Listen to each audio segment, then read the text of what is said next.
नमस्कार, आप देख रहे हैं एनबी न्यूज। आपके साथ मैं हूं पूजा परमार। हमारे खास कार्यक्रम मध्य प्रदेश और छत्तीसगढ़ में खबरों की शुरुआत करते हैं।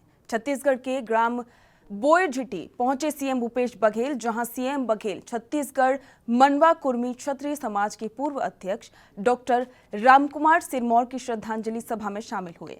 इस दौरान उन्होंने डॉक्टर सिरमौर के चित्र पर पुष्प अर्पित कर उन्हें श्रद्धांजलि दी। सीएम बघेल ने उनके परिजनों से मुलाकात कर शोक संवेदना व्यक्त की।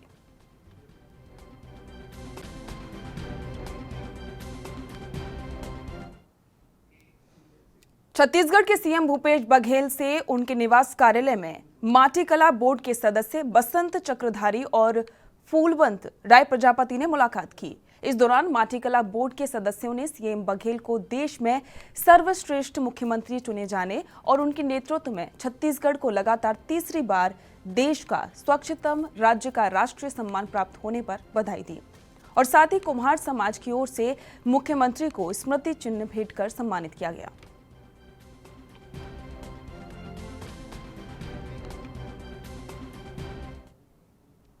मध्य प्रदेश के भोपाल में एनएसयूआई के कार्यकर्ताओं के प्रदर्शन के दौरान जमकर हंगामा हुआ। भोपाल में एनएसयूआई कार्यकर्ताओं ने मुख्यमंत्री निवास का घेराव करने की तैयारी की थी।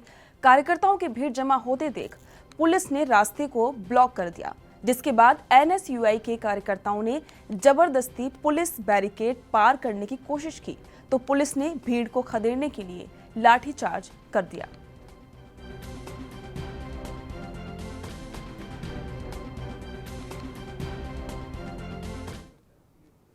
छत्तीसगढ़ गौ सेवा आयोग के अध्यक्ष महंत डॉक्टर रामसुंदर दास ने राजनांदगांव जिले के ग्राम अंजोरा में आदर्श गौठान का निरीक्षण किया। इस दौरान उन्होंने गौठान में निर्मित संरचनाओं और महिला स्व सहायता समूहों के कार्यों की जानकारी ली। उन्होंने कहा कि सीएम भूपेश बघेल की मंशा के अनुरूप अंजोरा के गौठान को मॉडल गौठान के रूप में विकसित किया गया है। साथ ही उन्होंने बताया कि गौठान का नाम वृंदावन रखकर इस गौठान को वास्तविक मूर्त रूप दिया गया है। आपको बता दें कि छत्तीसगढ़ अंजोरा में आदर्श गौठान का निरीक्षण किया। डॉक्टर रामसुंदर दास ने इसका निरीक्षण किया और साथ ही आगामी कार्यक्रमों को लेकर भी चर्चा की गई और उन्होंने कहा कि गौठान को आदर्श ग्राम के रूप में विकसित करना है।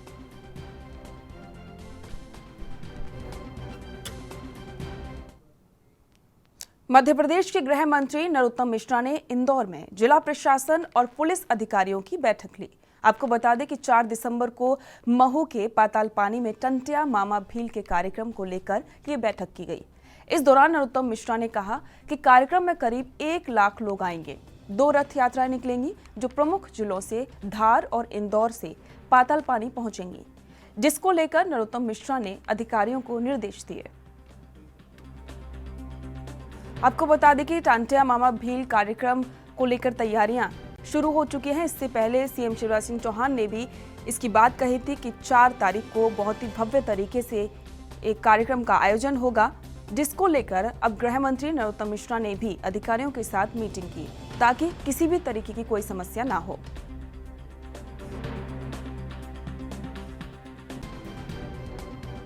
चलिए 4 तारीख को पाताल पानी पर जो टंटिया मामा भील जी का कार्यक्रम है, उसके निमित्त बैठक थी।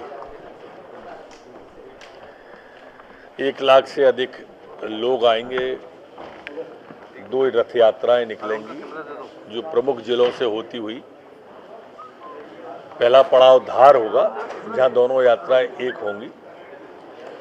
दूसरा पड़ाव फिर इंदौर में होगा। इंदौर से निकलती हुई पाताल पानी जाएंगी महू विधानसभा में।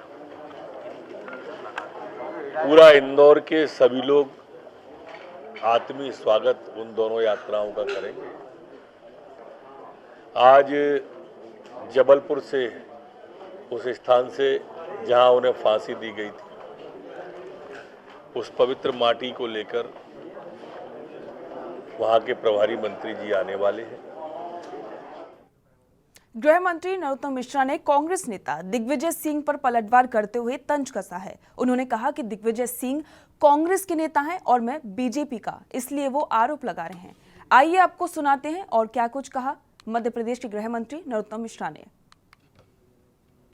ट्वीट किया है कि खनिज मंत्री का जो चुनाव क्षेत्र वहाँ पे अवैध खनन हो रहा है और इसका मैं प्रमाण देख के आ रहा हूँ। इंतजार है कार्रवाई कब होगी।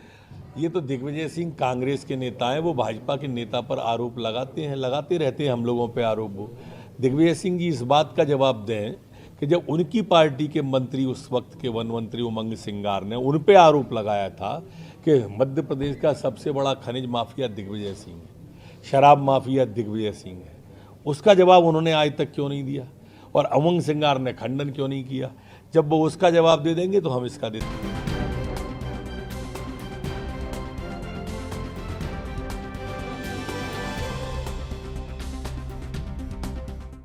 और इसी के साथ में इस पर अधिक जानकारी के लिए भिंडी से संवाददाता प्रदीप राजावत फोन लाइन पर जुड़ चुके हैं। प्रदीप, जिस तरीके से लगातार जो कि एमपी में जो पॉलिटिक्स चल रही है, दिग्विजय सिंह ने कल भी जिस तरीके से प्रोटेस्ट किया था और आज इसी के जवाब में नरोत्तम मिश्रा ने बयान दिया है, क्या कुछ कहना चाहते हैं?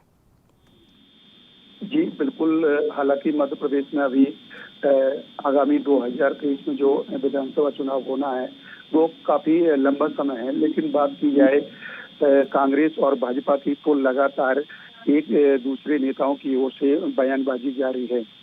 कांग्रेस की बात की जाए तो कांग्रेस की ओर से लगातार ऐसी बयानबाजी में सुर्खियों में रहते हैं दिग्विजय सिंह, जो कि पूर्व मुख्यमंत्री रह चुके हैं। और इधर भाजपा की बात की जाए तो भाजपा की ओर से लगातार गृह मंत्री हैं जो प्रदेश सरकार में, उनकी ओर से जवाब देने का कार्य जारी रहता है। अभी हाल ही में जब दिग्विजय सिंह ने जो बयान दिया था उसको लेके आज नरोत्तम मिश्रा ने जवाब दिया है और उनका कहना है कि दिग्विजय सिंह हमेशा जो बयानबाजी करते हैं वो कहीं ना कहीं भटकने वाली बयानबाजी होती है और हटके होती है, इससे राजनीति का कोई लेना देना नहीं होता है। और जबकि उनका साफ तौर से ये भी कहना है एक तरफ की उनके कहीं ना कहीं जो बयान आते हैं तो स्वयं कांग्रेस के लिए घातक साबित होते हैं। जी। और प्रदीप, जिस तरीके से कल जब दिग्विजय सिंह ने जो प्रोटेस्ट किया था कांग्रेस के बाकी कार्यकर्ताओं के साथ में, तब उन्होंने एक बात कही थी कि नरोत्तम मिश्रा पहले 20-20 रुपए कलेक्ट किया करते थे और अब जो कि कलेक्टरों से कलेक्ट कर रहे हैं। जी, वही बता रहे हैं कि हमेशा की तरह जो दिग्विजय सिंह जाने जाते हैं कि बयानबाजी उनकी ओर से लगातार आती रहती है, चाहे वो संघ पर आरोप लगाना हो या कई ऐसे भी उनकी ओर से बयान आए हैं कि जिनको लेकर भाजपा की ओर से आक्रोश भी जताया जाता है।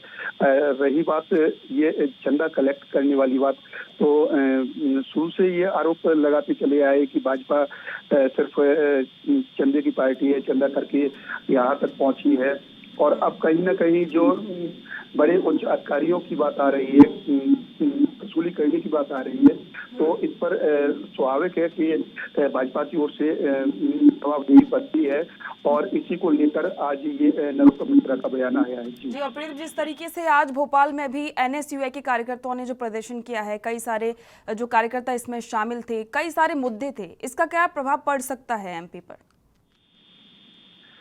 अभी चुनाव की बात की जाए तो चुनाव का काफी लंबे समय है और इनके बीच अभी से ये बयानबाजी इतनी शायद हम समझते हैं कि जल्दबाजी होगी, क्योंकि अभी चुनाव कुछ दूर इससे पहले अभी पंचायत के चुनाव होना है, निकाय के चुनाव होना है।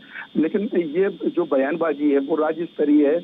ऐसा लगता है कि जैसे मध्य प्रदेश में विधानसभा का चुनाव चल रहा हो और अक्सर ये बयानबाजी देखने को मिलती है, वो चुनाव के दौरान मिलती है। लेकिन अभी इन बयानों को लेकर खासतौर से कोई असर विधानसभा चुनाव पर पड़ने वाला नहीं है। जी बिल्कुल, शुक्रिया इस तमाम जानकारी के लिए। आपको बता दें कि लगातार जिस तरीके से एमपी में जो दिग्विजय सिंह और नरोत्तम मिश्रा के बीच में बयानबाजी चल रही है, एक बार फिर से नरोत्तम मिश्रा ने इसका जवाब दिया। मध्य प्रदेश में एमबीबीएस काउंसलिंग में 27% ओबीसी आरक्षण देने के लिए राज्य सरकार ने प्रवेश नियमों में संशोधन कर दिया था, जिसे हाईकोर्ट में चुनौती दे दी गई है। जबलपुर हाईकोर्ट ने मामले पर सुनवाई करते हुए राज्य सरकार को नोटिस जारी कर जवाब मांगा है। हाईकोर्ट ने प्रदेश के चिकित्सा शिक्षा विभाग के प्रमुख सचिव और डायरेक्टर मेडिकल एजुकेशन को नोटिस जारी किया। हाईकोर्ट ने पूछा है कि एमबीबीएस काउंसलिंग में ओबीसी आरक्षण 14 से बढ़ाकर 27% कैसे कर दिया गया। आपको बता दें कि राज्य सरकार ने बीते माह 5 अक्टूबर को मध्य प्रदेश चिकित्सा शिक्षा प्रवेश नियम 2018 में संशोधन कर दिया था। इस संशोधन की वैधानिकता को शुभम पांडे नाम के एक छात्र ने हाईकोर्ट में चुनौती दी। आपको बता दें कि एमबीबीएस काउंसलिंग में ओबीसी के आरक्षण को लेकर हाईकोर्ट में चुनौती दी गई है। आपको बता दें कि ये 14 से बढ़ाकर जो आरक्षण है वो 27% कर दिया गया था, जिसमें पूछा गया है कि आखिरकार ऐसा क्यों किया गया।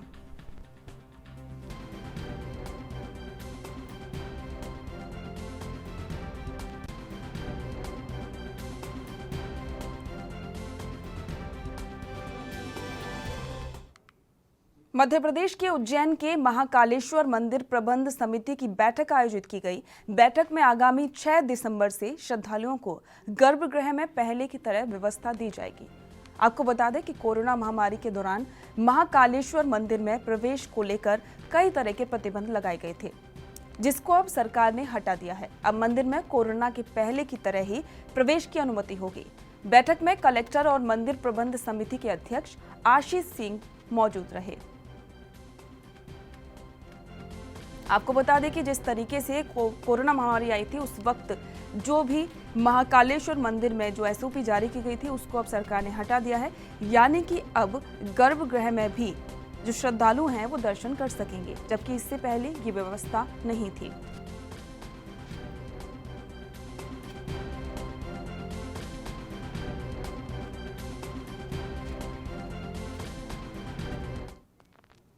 मध्य प्रदेश के इंदौर में अमेजन से पीड़ित परिवार ने गृह मंत्री नरोत्तम मिश्रा से मुलाकात की। इस दौरान गृह मंत्री नरोत्तम मिश्रा ने अधिकारियों को अमेजन पर एफआईआर दर्ज करने के निर्देश दिए। साथ ही पीड़ित परिवार को भरोसा दिलाया कि सरकार उनकी मदद करेगी।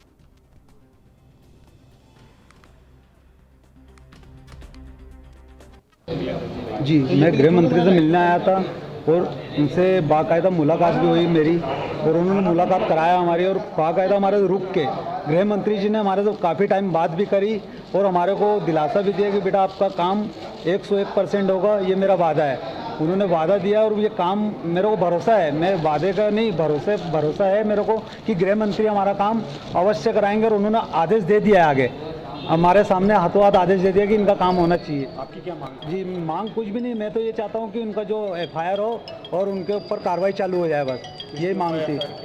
जो एफआईआर ये बच्चों को जो जहरीला दवा दिया था वो गैरकानूनी तरीके से दिया हुआ है। बच्चे का वो सल्फास था, जहरीला पाउडर था वो, जो कि डॉक्टर बताया कि 1% भी चांस नहीं होता बचने का इससे, तो वो दवा थी। तो ऑनलाइन बिना कागज़ पत्तर के, मेरे लड़के को 18 साल का था लड़का, बिना कागज़ पत्तर के उसको दवा दी गई है, ना उससे कोई पूछताछ की गई। अमेजोन कंपनी थी सर, अमेजोन कंपनी ने आज 4 महीने होने वाले, इसका इनके ऊपर कोई कार्रवाई नहीं हो रही है अभी तक, और मैं चाहता हूँ कि बस इनके ऊपर।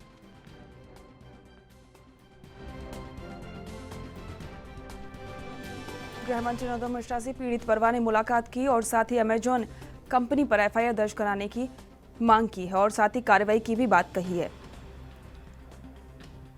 जानकारी के अनुसार अमेजॉन से एक प्रकार का कोई पाउडर था जो कि बच्चे ने यूज किया था और इसके बाद पीड़ित परिवार ने इस मामले में कार्रवाई की मांग की है। गृह मंत्री नरोत्तम मिश्रा ने पीड़ित परिवार से मुलाकात की और साथ ही ये दिलासा दी कि जल्द ही अमेजॉन पर कार्रवाई की जाएगी और इसको लेकर अमेजॉन के जो अधिकारी हैं उनको भी नोटिस जारी हो चुका है।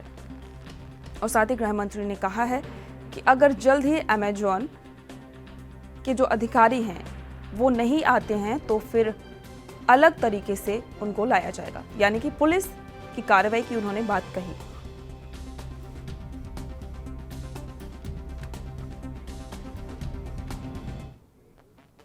मध्य प्रदेश के सतना के मैहर थाना क्षेत्र में सड़क हादसे में एक ही परिवार के 3 सदस्यों की घटनास्थल पर मौत हो गई, जबकि एक बच्चे ने अस्पताल में इलाज के दौरान दम तोड़ दिया।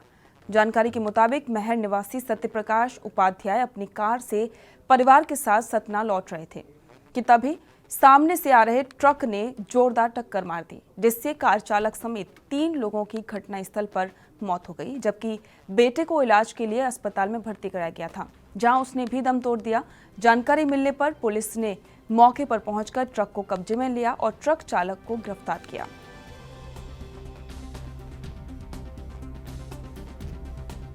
आपको बता दें, घटना मध्य प्रदेश के सतना से है, जहां पर एक ही परिवार के 3 लोगों की मौत हो गई।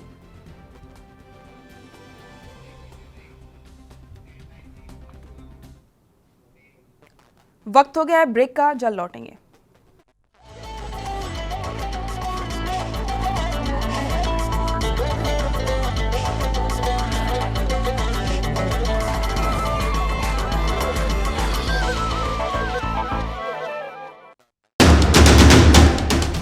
राष्ट्र धर्म रात 8 बजे सिर्फ ANB न्यूज पर। महंगाई बिजली की बहुत है, जिधर नाले ਅਸੀਂ ਨਾ ਬਿਜਲੀ ਦਾ ਖਰਚਾ ਭਰ ਸਕਦੇ ਨਾ ਆਪਣਾ ਹੋਰ ਕੋਈ ਕਾਰੋਬਾਰ ਕਰ ਸਕਦੇ ਹਾਂ।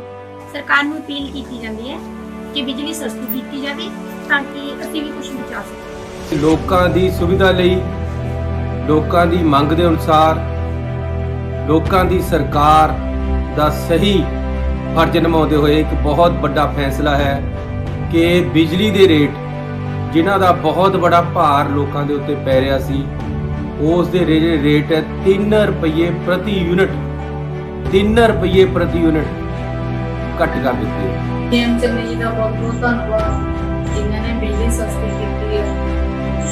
ਜੋ ਬਿਜਲੀ ਸਸਤੀ ਕੀਤੀ ਹੈ, ਇਸ ਨਾਲ ਆਮ ਲੋਕਾਂ ਦਾ ਬਹੁਤ ਫਾਇਦਾ ਹੋਵੇਗਾ। ਪੂਰਾ ਪੰਜਾਬ ਬਿਜਲੀ ਸਸਤੀ ਕਰਨ ਲਈ ਮਾਣਯੋਗ ਮੁੱਖ ਮੰਤਰੀ ਸਰਦਾਰ ਚਰਨਜੀਤ ਸਿੰਘ ਚੰਨੀ ਜੀ ਦਾ ਧੰਨਵਾਦ ਕਰਦਾ है। कम ब्रेक और ज्यादा खबरों के साथ देखिए ANB news in channel number पर।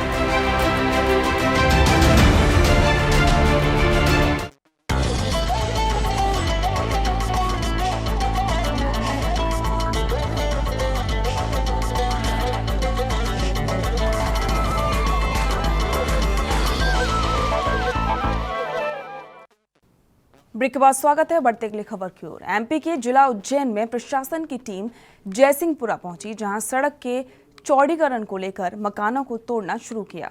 आपको बता दें कि प्रशासन पहले ही मकान मालिकों को नोटिस दे चुका था। आपको बता दें कि महाकाल मंदिर विस्तारीकरण परियोजना के तहत गुरुवार से प्रशासन ने कार्रवाई शुरू कर दी है।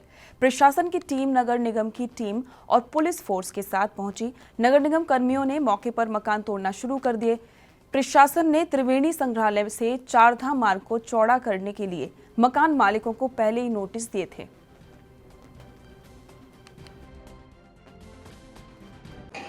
उज्जैन में महाकालेश्वर मंदिर है, उसके आसपास जो विस्तारीकरण का जो योजना है उसके क्रियान्वयन के तहत आज 11 जो मकान अधिगृहित किए गए हैं शासन द्वारा, उस अधिग्रहण की कार्रवाई आज प्रारंभ की गई है और ये पूरी कार्रवाई नगर निगम और रेवेन्यू के सहयोग से की जा रही है। इसमें लगभग हमारे 200 से भी अधिक पुलिस अधिकारी और जवान तैनात हैं।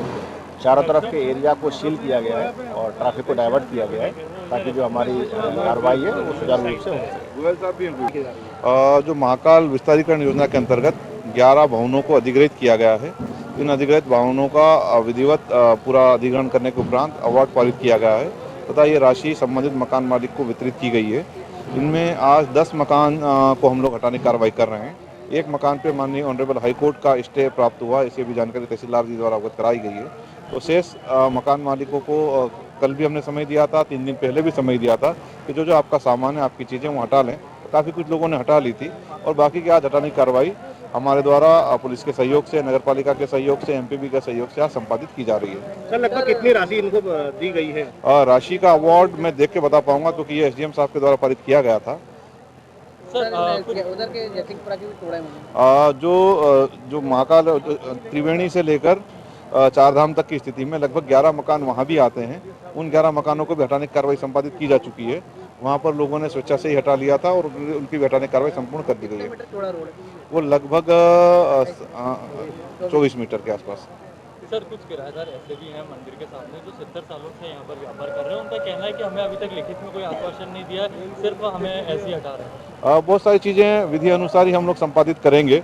अब यहाँ पर एमपी के शिवपुरी जिले के पिछोर थाना पुलिस को एक बड़ी कामयाबी हाथ लगी है। आपको बता दें कि पुलिस ने मुखबिर की सूचना पर एक शराब तस्कर को गिरफ्तार किया है, जिसके पास से 120 लीटर शराब बनाने वाला ओपी नाम का केमिकल बरामद हुआ। जब्त हुए केमिकल की कीमत लगभग 2 लाख रुपए बताई जा रही है। बता दें कि पुलिस को मुखबिर से सूचना मिली थी कि एक बाइक सवार व्यक्ति मोटरसाइकिल से पिछोर आ रहा है, जिसके पास बाइक पर 2 कैनों में शराब बनाने का केमिकल भरा हुआ है। वहीं पुलिस ने मुखबिर की सूचना पर सिरसा के पास मोटरसाइकिल सवार को रोका और जब तलाशी ली तो उसके पास से 120 लीटर शराब बनाने का केमिकल मिला। तो वहीं पुलिस ने आरोपी के खिलाफ आबकारी एक्ट की विभिन्न धाराओं में मामला दर्ज कर लिया है। मुखबिर द्वारा सूचना प्राप्त हुई थी कि कोई व्यक्ति एक मोटरसाइकिल से ये जहरीली शराब ओपी जिसको बोलते हैं उसको लेकर के आने वाला है। इस पर मेरे सब इंस्पेक्टर श्री नितिन भार्गव और पूरी टीम को वहाँ पर लगाया गया था सिरसा मंदिर के पास चेकिंग में। वहाँ पर उनको पकड़ा। उसके पास से दो कैनों में एक मोटरसाइकिल को 2 कैन लेकर के आरोपी साथ में मिला था, जिसको चेक करते उसमें ओपी शराब पाई गई थी। उसके द्वारा बताया गया था कि एक गांव है अपने पास में राकेश लोधी का दुर्गापुर कि वो वहाँ पर ले जा रहा है और उन्हीं के साथ में ये काम किया है। तो कुछ ओपी दुर्गापुर में भी रखी हुई है। तो इस पर वो वहाँ पर गए थे दुर्गापुर से, तो ये कैन ओपी की वहाँ से भी जब्त की थी। इस तरीके से 120 लीटर ओपी, एक मोटरसाइकिल तथा एक। उज्जैन जिले में अपात्र बीपीएल कार्ड धारकों की संख्या में बढ़ोतरी की सूचना को जिला प्रशासन ने गंभीरता से लिया है, जिसमें अक्टूबर माह में पहली सूची जारी की गई थी और 3000 परिवार को अपात्र पाया था। अब नवंबर माह में दूसरी लिस्ट जारी की गई है, जिसमें अपात्र संख्या का आंकड़ा 22,000 से अधिक संख्या पर पहुंच गया है। अभी तक कुल अपात्र कार्ड धारकों की संख्या 25,000 हो गई है, जो एक बेहद चौंका देने वाला आंकड़ा है, जिसकी पुष्टि खुद उज्जैन के कलेक्टर आशीष सिंह ने की है।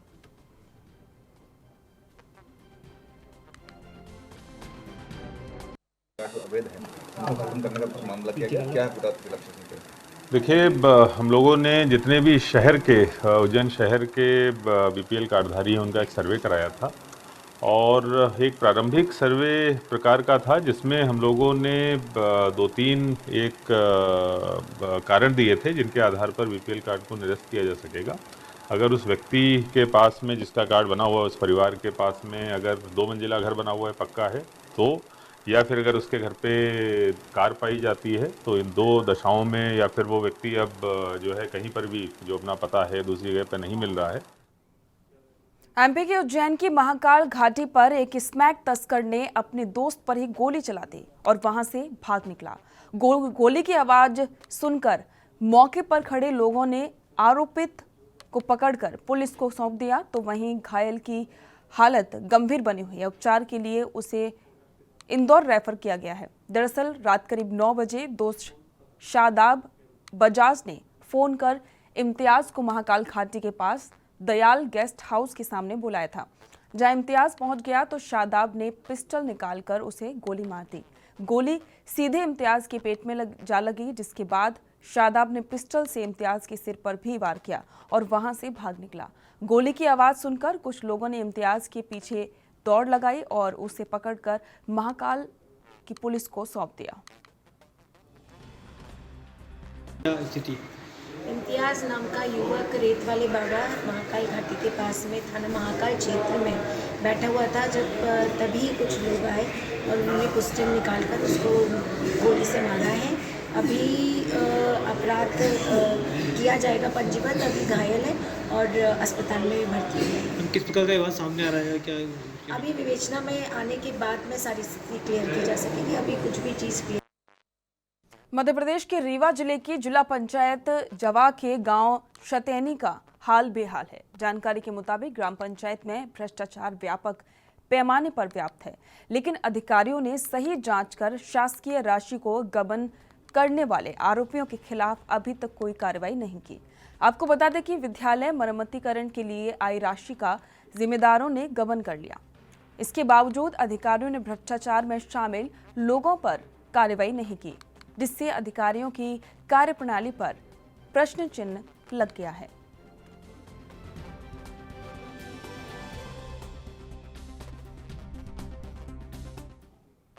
मध्य प्रदेश के बालाघाट में बिजली की समस्या से परेशान हट्टा क्षेत्र के मोगांव खुर्द के लोग जिला मुख्यालय के विद्युत विभाग के कार्यालय में पहुंचे। इस दौरान लोगों ने किसानों के सामने आ रही समस्या का निराकरण किए जाने की मांग की। किसानों ने बताया कि मोगांव खुर्द में जो ट्रांसफार्मर लगा हुआ है उससे 3 फेज मिलने के बजाय एक ही फेज मिल रहा है, जिससे वो लोग पिछले 6 महीने से परेशान हैं। उनका कहना है कि वोल्टेज पूरा न मिलने के चलते वो लोग रबी की फसल के लिए खाद नहीं डाल पा रहे हैं। सहायक अभियंता चंद्रहास चंद्राकर ने बताया कि ये समस्या उनके संज्ञान में आ गई है, जल्द ही समस्या का समाधान किया जाएगा। ये ग्रामीण लोग आज एक बहुत गंभीर समस्या लेके आए हैं। जो ग्राम मोहगांव खुर्द है, वहाँ पे नर्मदा टोला है। वो नर्मदा टोला में लगभग 6 महीने साल भर से ट्रांसफार्मर खराब होने के चक्कर में किसानों लोग को सही बिजली नहीं मिल पा रही है। घर के लिए, रब्बी के लिए, यानी और भी काम के लिए ये बहुत गंभीर समस्या है। एक तो हम किसान की बात भी करते हैं, इसी के बाद किसान का सब काम होगा, किसान को सुविधा मिलेगी, पर यहाँ कोई सुविधा नहीं मिल रही है और बिजली के कारण भारी परेशानी का सामना करना पड़ रहा है। वहाँ ट्रांसफार्मर भी खराब हो गया है। अधिकारी लोग बोलते हैं आज हो जाएगा, कल हो जाएगा, आज करवा देंगे, कल करवा देंगे, ऐसा करते हैं। इन लोगों ने 6 महीना लोगों को गुमराह करके रखे हैं। पर अब और रब्बी का समय आ रहा है और किसान लोग को बहुत परेशानी होने का सामना आ गया है, समय भी आ गया।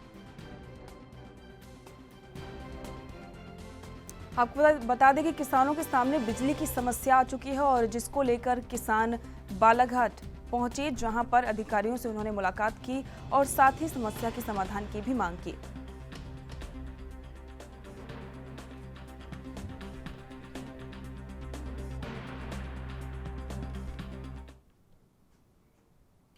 मध्य प्रदेश छत्तीसगढ़ में फिलहाल इतना ही। देखते रहिए ANB न्यूज।